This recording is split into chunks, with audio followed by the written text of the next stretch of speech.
शनिवार की सुबह जब काठमांडू सोकर उठा तो देश की राजनीति पूरी तरीके से बदल चुकी थी।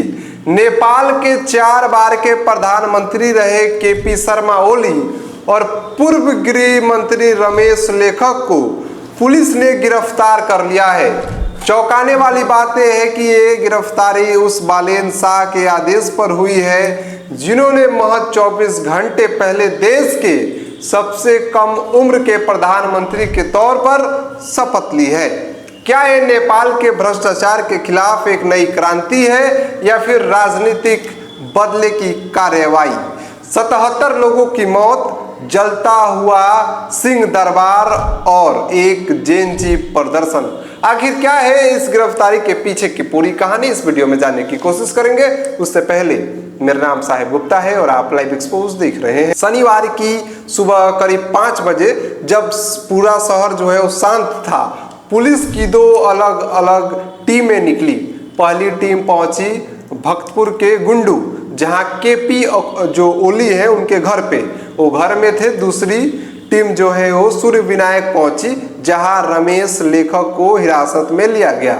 गिरफ्तारी के तुरंत बाद दोनों नेताओं को मेडिकल जांच के लिए अस्पताल ले जाया गया और अब उन्हें महाराजगंज स्थित पुलिस फोर्स की जो बटालियन नंबर 2 में उनको जो है वो शिफ्ट किया जा रहा है। काठमांडू घाटी को छावनी में जो है वो तब्दील कर दिया गया है। गृह मंत्री की शिकायत पर हुई इस कार्यवाही ने साफ कर दिया है कि नई सरकार जीरो टॉलरेंस के मूड में है। इस मामले में अगर दोष साबित होता है तो इन नेताओं को 10 साल तक की जो है वो जेल हो सकती है। इस गिरफ्तारी की जड़ें पिछले साल के उस जेएनसी प्रदर्शन में छिपी है जिसने नेपाल की नींव को जो है हिलाकर रख दी थी। 8 सितंबर 2025 सोशल मीडिया बैन और भ्रष्टाचार के खिलाफ युवाओं का गुस्सा सड़कों पर फूट पड़ा था। प्रदर्शनकारियों ने प्रधानमंत्री आवास और सिंह दरबार यानी पीएम हाउस को आग के हवाले कर दिया था। उस दौरान केपी ओली प्रधानमंत्री थे।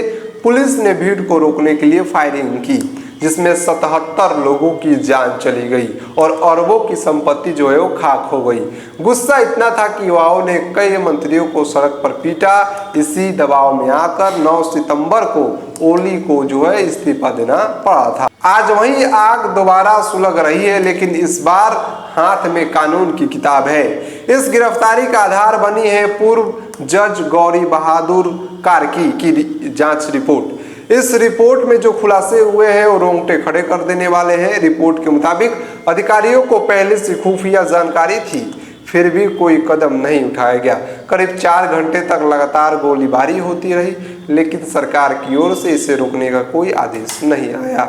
आयोग ने सीधे तौर पर केपी ओली, रमेश लेखक और तत्कालीन पुलिस प्रमुख पर क्रिमिनल जांच की सिफारिश की है। प्रधानमंत्री बालेन शाह ने अपने पहले ही कैबिनेट बैठक में इस रिपोर्ट को लागू करने का जो है फैसला लिया, जिसके बाद ये जो गिरफ्तारियां है वो शुरू हुई। 35 साल के बालेन शाह अब नेपाल के सबसे कम उम्र के प्रधानमंत्री हैं। बालेन शाह की पार्टी राष्ट्रीय स्वतंत्र पार्टी यानी आरएसपी की जीत ने यह साबित कर दिया है कि नेपाल के युवा अब पुरानी पीढ़ी की राजनीति से उब चुके हैं। केपी ओली जिन्होंने अपनी जिंदगी के 14 साल जेल में बिताए और 4 बार पीएम बने, उनके लिए सबसे बड़ी चुनौती है। क्या बालेन शाह नेपाल को एक स्थिर और भ्रष्टाचार मुक्त भविष्य दे पाएंगे या फिर ये गिरफ्तारियां नेपाल में एक और नए हिंसक की दौर की जो है वो शुरुआत करेगी?